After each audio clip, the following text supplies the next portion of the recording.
Claudine Schwab, vous êtes coach en rangement. Qui sont vos clients en général? Le public est très varié.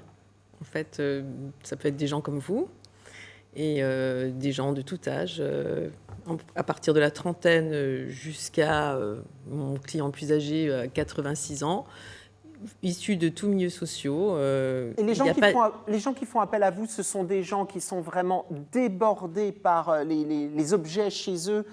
Voilà, c'est des cas critiques, ou ce sont des gens maniaques qui veulent améliorer leur façon de ranger et avoir une validation de leur savoir-faire?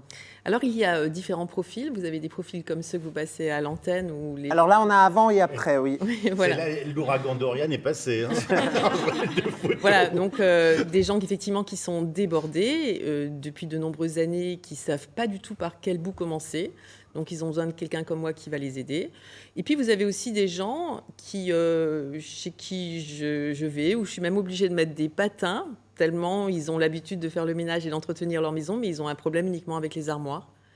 Et donc, ça ne se voit pas. Mais une fois qu'on commence, c'est très long. Et bien entendu, il faut faire le tri, quoi. C'est vrai qu'il ne faut pas confondre rangement et ménage, hein, parce qu'on peut être dans un lieu qui est très très propre mais très bordélique. Oui. Et inversement, il y a des gens qui rangent tout, mais ça peut ne pas être très propre non plus. Oui, mais alors là, pour le coup, les gens, quand voilà, l'armoire que vous avez vue précédemment, est difficile de nettoyer correctement une armoire quand elle est complètement archi pleine. Mais voilà, donc vous avez à peu près des illustrations de ce qui se passe une fois que je suis passée, quoi. Mais en fait, il n'y a pas que moi, hein. Il y a le tri que les gens font et je les amène à trier. Sinon, on ne peut Oui, pas alors justement, c'était ma question suivante. Souvent, lorsque c'est un peu le bordel sur notre bureau, ce genre de choses, on dit « oui, mais je sais exactement où se trouve chaque objet ». Une fois que vous êtes passé, c'est bien rangé, mais on ne sait plus où c'est. Si, vous savez où c'est, parce que je vais en amont, de toute façon, discuter avec vous et voir exactement, en l'occurrence, prenons votre métier. Si vous préparez vos émissions, vous allez avoir des dossiers, un dossier X pour telle émission, un dossier Y pour une autre émission, etc. Et moi, je vais m'arranger pour que vous vous y retrouviez. Je ne vais pas faire un rangement uniquement en fonction de ma perception des choses. Ça n'aurait aucun sens. Il faut vraiment que j'adapte toujours mes rangements en fonction des besoins des gens, quoi. Donc, c'est des conseils qui sont très personnalisés. Toujours. Et quelle méthode vous utilisez? On entend parler, il y a des coachs en rangement qui sont très connus au niveau international. Vous, est-ce qu'il y a une méthode particulière que vous appliquez? Moi, je n'ai pas de méthode particulière, mais il y a toujours un fil conducteur qui est celui de la logique.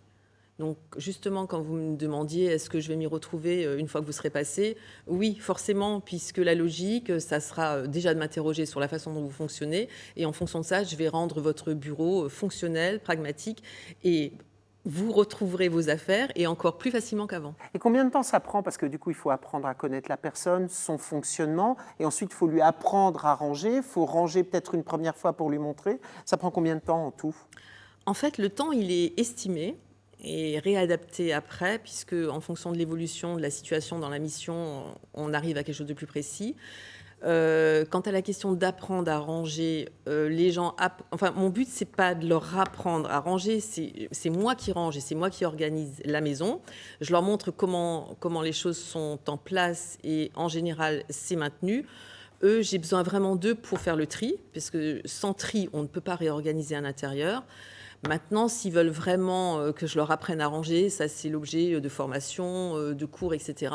Mais à force de travailler avec moi, il y a une acquisition qui se fait naturellement quand même. Mais c'est vrai qu'on voit parfois maintenant des intérieurs qui sont rangés, c'est presque une œuvre d'art. On n'ose presque pas prendre une paire de chaussettes le matin, on se dit mais non, ça va déranger toute la pile qui a été bien faite.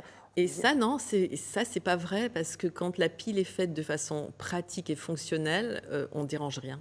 Lorsque vous allez chez les clients pour leur donner des conseils pour ranger leur appartement, est-ce qu'il y a aussi une partie, ça, vous n'en avez plus vraiment besoin, essayer de les inciter à se débarrasser d'objets? À partir du moment déjà où ils m'appellent, c'est qu'ils sont déjà prêts psychologiquement à faire ce tri. Mais oui, il y a une partie des affaires qui viennent renflouer les étagères d'Emmaüs. Et voilà, donc on travaille beaucoup avec Emmaüs. Ouais. Est-ce que vous avez un pourcentage à peu près de ce dont on n'a pas besoin à la maison? Parce que j'ai l'impression que ce tri, on le fait vraiment quand on déménage et qu'on est obligé de porter les cartons, qu'on se dit ça, on n'en a plus vraiment besoin. Mais est-ce que c'est des grosses quantités chez certains clients?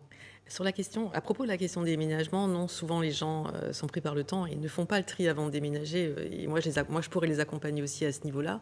Ça fait partie des services que je propose. Mais ce que l'on arrive vraiment à sortir d'une maison, c'est de l'ordre de ça, à tous les coups, c'est 50%.